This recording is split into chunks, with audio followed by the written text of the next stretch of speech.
Let's get a check of the weather now. Joining us is our meteorologist Rob Sharpe. Rob, thunderstorms crept into parts of Sydney and Brisbane last night. Could they return today? Yeah, we could see some severe ones in Western Sydney into Brisbane, maybe even Canberra. A slight chance of a severe storm today as well.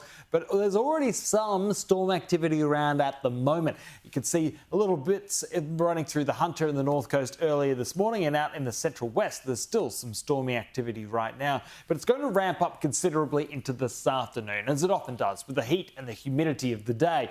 That is going to target particularly Blue Mountains, Hunter, Western Sydney, up into southeastern Queensland and some central Queensland areas as well. But for the New South Wales coast, Sydney and further south, we're talking about showers and gloomy conditions and a cool change as it southerly creeps along the coastline today.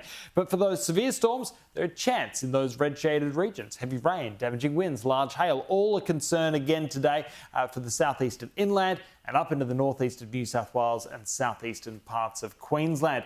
Across the country elsewhere, plenty of clouds still with ex-tropical cyclone Ellie in the northwest, and that moisture has built up as well into the Gulf of Carpentaria, where a tropical low is trying to form at the moment. So the next couple of days in tropical Queensland could become pretty wet as that moves across. But for Ellie, that has had a huge impact on the Fitzroy crossing area, where this is what the bridge typically looks like through the dry season. That bridge has been damaged significantly through yesterday and into the night. It's gotten even worse as the water level has risen a further ½ metre. It's now 1.5 metres above the previous flood record, and so significant impacts on that town, meaning that the journey from Perth to Darwin is now 2,000 kilometres longer, courtesy of this flood event. And I don't know when that bridge will be back open again.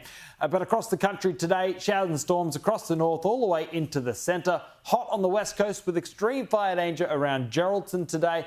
Cool and cloudy through the southeast, and a fair bit of wet weather through those eastern regions.